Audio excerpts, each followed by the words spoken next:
is your sting? Oh grave, your victory. Oh death, where is your sting? Where is your grave, your victory. Oh death, where is your sting? Where is your grave, your victory. Oh death, where is your sting? Where is your grave, your victory.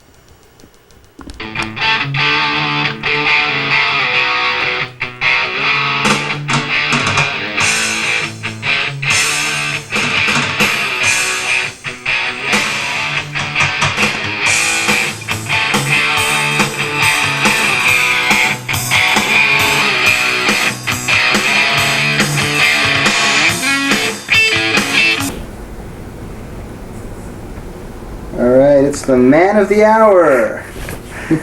If you think this is a lot of equipment, you should have seen me in 1992. I thought this was like dying and going to heaven. You see, I had a 4-track recorder that I was using with a cheesy keyboard and like an acoustic guitar, and I had a little tiny 4-track recording of some of my songs, which I shared with Tim. Very cheesy 4-track recorder, I might add. Wasn't that? It was the best I could do at the time anyway. It was an interesting time. We got together and I heard something that just blew me away. It was the first thing that Tim was working on a song, and he played me a DAT machine copy of what he had been working on. And the clarity of the vocals and the clarity of the sounds and the separations were so amazing. I was totally blown away. And I was hooked, so I decided to get rid of my stuff and start recording. We got together a few months after that, and we started with Alabaster Praise, the first song. And we did it in one day. Basically, it's what we did is gone, but at that moment it was something that was bigger than anything I could have ever hoped for. The beginning of a long journey of redoing parts that were already done. That's true. And improving, along the way. Along the way. It was the idea. I thought what we would do is we'd get together for a few hours, I'd bring in the song, we'd lay it down, I'd sing the vocals, and we'd be done. And that was something that was a rude awakening for me when I got involved in real recording. My first experience playing guitar in Alabaster Praise was listening to the squeaks of my fingers with a new microphone and good acoustics. I was telling Tim at the moment, please get rid of these squeaks, and he was saying, well, that's your technique. Up to that point, I hadn't even heard squeaks before. So this was a new experience, to say the least. Hey, okay, I'm an engineer. I'm not a miracle worker, all right? I had to get better in a lot of things, and it became real clear to me that some of the stuff that I had been doing was certainly not going to be good enough. So we went back to the drawing board on a lot of songs, and I basically began with Alabaster Praise and finished a rough recording of that. And then we moved on, after a few songs, to Lazarus, which became a monumental undertaking. We worked on the song for over a year and a half, and I'd like to say that we spent a year working on Lazarus, right? A year or what? a year and a half. Well, it wasn't really a year and a half, okay? We worked on the song for over a year and a half, and as one may say, it's a little overproduced. Actually, I think it's great. It's the kind of song that you think about. If you have a year and a half to make a song, and you figure everything that you could possibly put into it you do, that's what you come up with. And well, actually, there was one part that I was thinking of. That's true. That's true. We didn't do the stomping of the feet in the vocal choir in the background doing the chant in the middle of the guitar solo. You're right. We didn't do that. But we did. I'm telling you, it was a great idea. We did have fun, and we worked real hard on the song. And Tim's parts and additions and ideas were really instrumental in making the song come about. we basically sat down with the keyboard programming at the beginning, which was the skeleton for the song, and Tim laid down the rhythm tracks, and I sang a rough vocal, and it was basically something so we could get a feel for the song, and Tim could feel the song, where it needs to work, where the riffs need to be placed, and the drum patterns and so forth. But we ended up keeping the vocal track. It was done really on the first day, and basically sung from beginning to end. No overtakes, no overdubs, just one. I had sung the song in rehearsals in 1987 numerous times, knew the song extremely well, so it came out. We kept saying one of these days we're going to redo the vocals, and then as people started to do the harmony parts and everything matched up, it became almost impossible at that point without having to redo everything. So the vocals were scratched, but they were kept, and we moved on from there. I can remember sitting with Tim on a Saturday doing the electric leads for the guitar solo, and had some good ideas, and we played with a few things, and we came up with something I thought was acceptable. Believe it or not, most of our sessions are just like this. I bring them a rough mix of the song and I say, hey, find something that sounds good.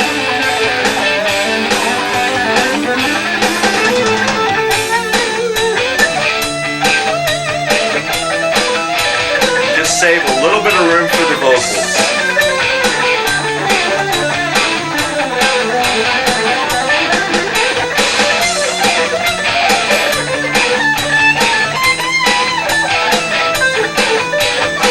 To learn. First of all, vocalists and guitar players have the same kind of ego. I left, and Tim said, "Yeah, I'll look at it, and maybe I'll work with it on the next day." And it would have been a Sunday afternoon, and I would see him on a Tuesday. Tuesday night, I walked in, knocked on the door, and he met me at the door with a pair of headphones, and he said, "Here, listen to this." So I sat down. He had a DAT copy he'd already made just of a rough mix of the song, and I was listening to the guitar parts, and I was just absolutely blown away. So on his own time, he basically redid all the parts and came up with the ending and the guitar solo, and by the time I showed up on Tuesday, it was completed. We then went to a mammoth time of producing the drums, which took a long time as far as programming is concerned, and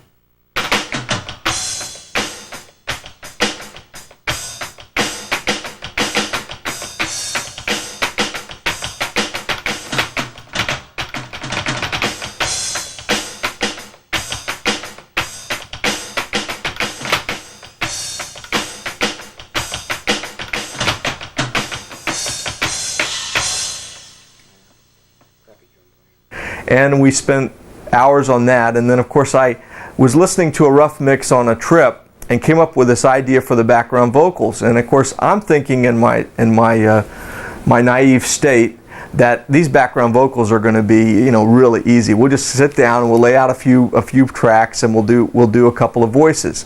Little did I know that it was going to take about 24 hours of recording time to get all of the vocals. We ended up with 12 tracks, and one freelance, so it would have been 13 tracks. And we sat down, we had Jeff Baker come in on a weekend and spend 2 days in a row doing his parts. And we basically doubled each vocal part, and we had 4 vocal parts. And then a freelance track. Boy, what a nightmare.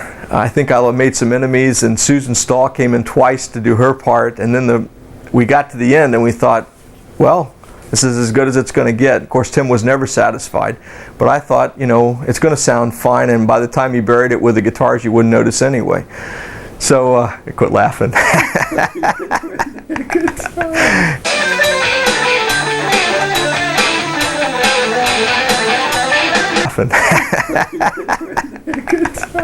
We buried it so bad that we decided to put a reprise of just the vocals and the bass and the drums, and we made that the last song, a little 1 minute and so 44 seconds or so of the ending vocals that got buried in the original song. But anyway, we sat down with the vocals and we looked at Susan and we said, Susan, we're really thinking about a freelance track here, and I don't know what you have in mind. We really don't know what we have in mind, but something, kind of a choral thing, maybe, you can think of like Aretha Franklin. How about that? And so she stood there right in front of us and did it. And we said, that's the one we want. So she walked in. Nothing, just nothing. Acapella, man. So we said, okay, cutting loose.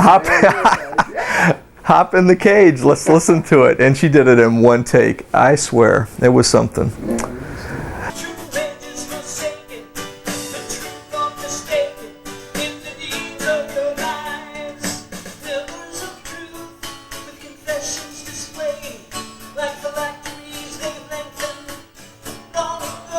Okay, I think that I need to defend Lazarus here just a little bit, okay? The ending, precisely. I don't want to hear anything about my guitars drowning out anything, okay? Because we had, I can't tell you how much work went into the whole song, mixing from a mixing standpoint.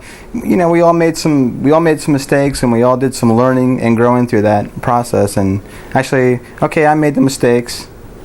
Oh man, some of the mistakes. Sounds great. Mixing wise, I made life very difficult for myself with that song, but it was a learning experience, and overall I think it came out pretty good. But towards the end of the song, I needed help mixing the song, and I couldn't do the whole thing by myself. And I had done these sheets, and Herb created this initial settings sheet for me, and we documented all the positions of all the faders and all the EQ settings and all the balance controls and the whole layout. And then from there, I went and I made up I think I had 3 pages of things to do during the song for the mix, and I had 2 sets of those 3 pages, so I needed to bring in some help. And that song, in my mind, we never actually finished it, because at the end of the song, okay, the guitars are obviously a little bit out of control, okay, but that's because a little bit is that's because we never got to actually finish it. But Herb had some prior engagements that we won't even get into at this point. And but anyway, I think it was pretty fun. But after we did that song, we started looking at doing, some other songs, Alabaster Praise and the other things. And I was thinking to myself that these songs are good, they're very good, but Herb's, not that Herb's vocals aren't really good, but... Oh, man, Mr. Politician. I'm thinking to myself, how am I going to tell this guy, hey, so... I finally told him, I said, why don't you think about bringing somebody else in to sing your songs? Well, Herb, when you're a musician, you want to do your own music and you want to do your songs your way, and you can't even, fathom the idea of having somebody else sing your material when you really want to do that. And so this is what I was presenting to him. Hey, but I think I put it to him, that. Well, okay, I think I put it to him why ruin your songs with your voice when somebody else can come in? No, you never did that. You never said that.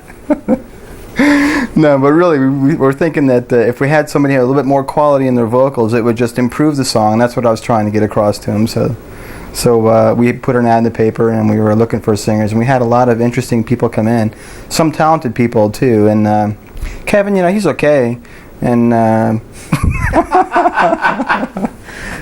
no, Kevin, I love you, buddy. He really does great. It's just sometimes the Elvis complex. That's his problem. Sometimes you can't get out of the house. Is the only problem. That's the only problem. But Kevin came over, and really, he's got a great voice. He's a wonderful person, and we really enjoyed his company a lot. And he really did some great work on the music for us. So. We knew right away that this was the guy, so it was just a question of getting him back to work on some more material.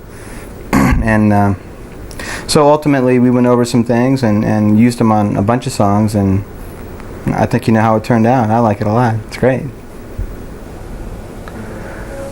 In 1992, after the hurricane, I had a creative rush and spent 6 weeks almost constantly writing. I wrote 5 songs in that 6 weeks time. One of the songs that I wrote was Mary. At that point, it was a cute ballad, a pretty ballad that was acoustic guitar and vocals, had a little round in the vocals, and basically that was it. Until Tim got his hands on it. Yeah.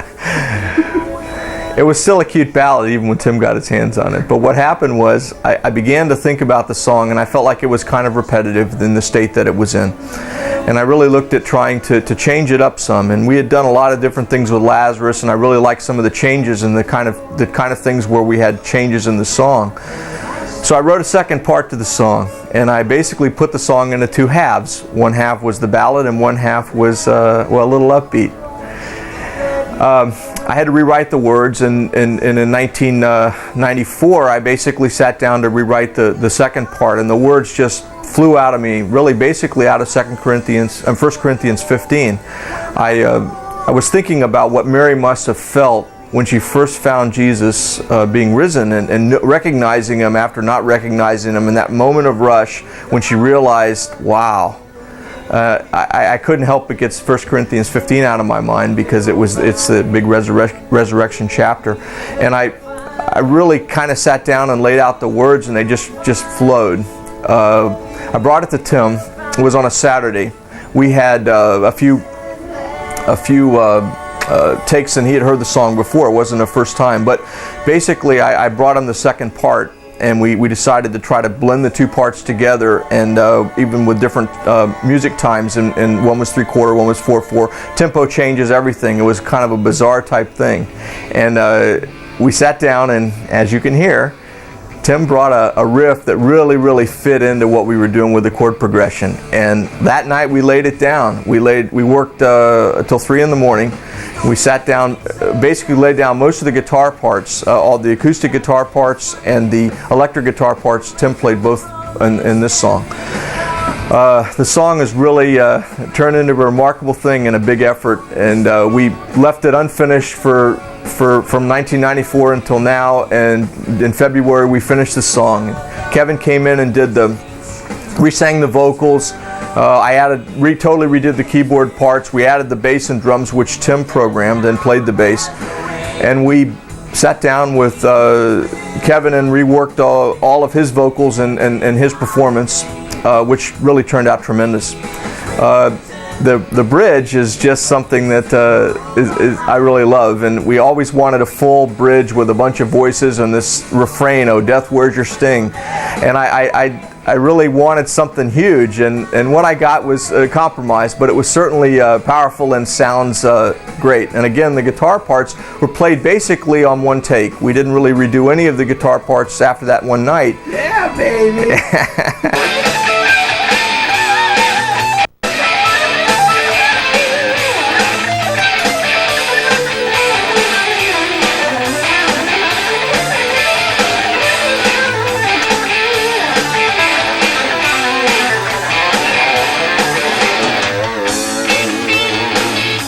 Believe it or not, most of our sessions are just like this. I bring them a rough mix of the song and I say, hey, find something that sounds good.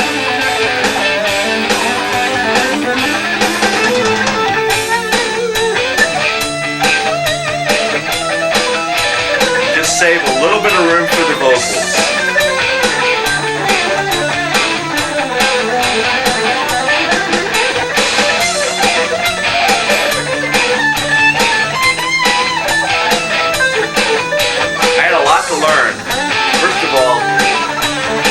And guitar players have the same kind of ego. Overall, the song turned out really well. It's probably one of my most favorite songs of the group, and Kevin, of course, had a lot to do with that, and Tim. My son Timmy made a comment about this song the other day listening to it. He said, "The first half is you, and the second half is Tim." Now, I want you to know here and now that that's not true, okay? I wrote both halves, okay? But it's clearly what happens to the music when Tim and I work together. The first half is me and the second half is him. In 1991, a friend of mine, a very close friend of mine, was attacked and beaten. And I remember the anger and the rage and the feeling of hopelessness and helplessness with anything that would have anything I could say that would make a difference. She was in bad shape. I sat down with a guitar riff that I had written as a little chord progression, and I basically sang these words verbatim. Usually my words don't come like that. It usually takes time. I sit down and I think about them for months, even sometimes years, before I really write anything, and these just came rushing out. And this song was a real special song for me. I love the image of a mommy bird kicking out a baby bird out of the nest and teaching them to fly for the first time, and the anxiety that must take place when you're flapping your wings, not knowing what's going to happen, and all of a sudden you can fly. When my friend heard it, she listened to the words, and she thought, what a beautiful picture of God's love. And I didn't even tell her at the time that it was about her. On a Saturday afternoon, I brought the song up to the studio and we recorded it. We recorded it in one afternoon. My parts took about 3 hours for the vocals, the acoustic guitars, and the keyboards recorded. And then we spent the next 4 hours with Tim recorded a number of riffs, which added so much to the song.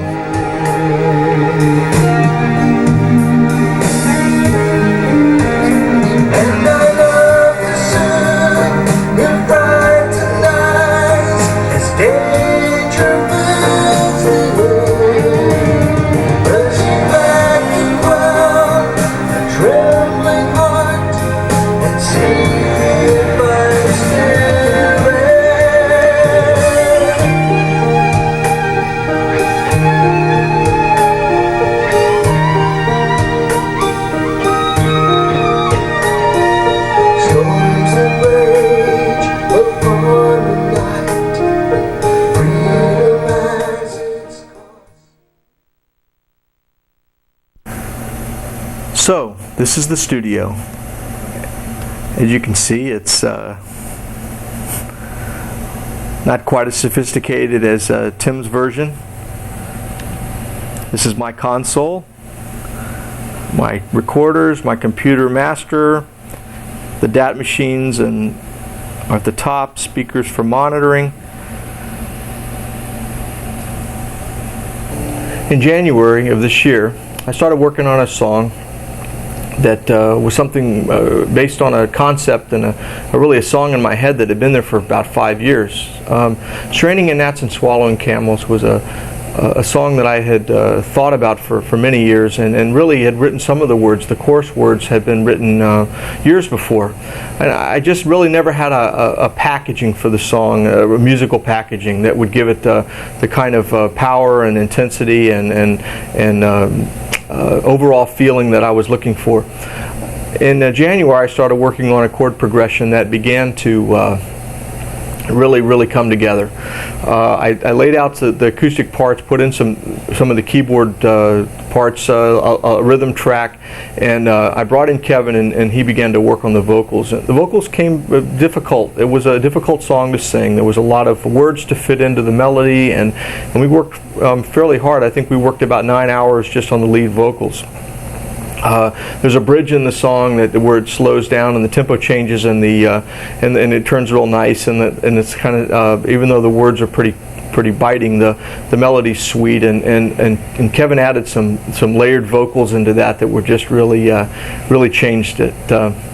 When we finished his part and I had really looked at the song as an overall package, I began to think that it was missing something, and I thought that the perfect thing for it was Tim. I took it up to him. I had a lead guitar section for a lead guitar part for him, and then of course he came up with a really good lead ideas, and we recorded it right then and there. He had an idea for the final choruses, the choruses that run back to back. I originally had intended just to have the vocals, maybe a little bit of keyboard and drums doing the chorus, so that it would kind of accentuate the vocals. And he came up with a power chord progression that really added a lot to it. So we dropped the keyboards in the beginning and we brought in the power chords, and really adds a lot to the song.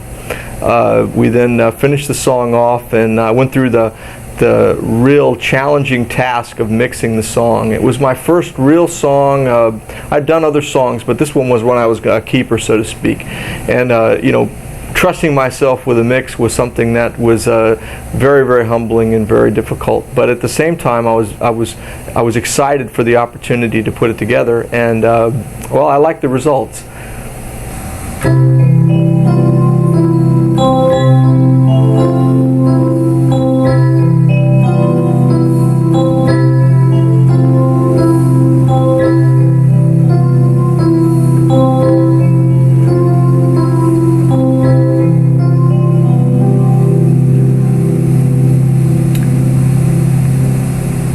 I spent a lot of time here working on things, working on ideas, concepts, chord progressions. I spent a lot of time experimenting on the keyboard, experimenting with acoustic guitar.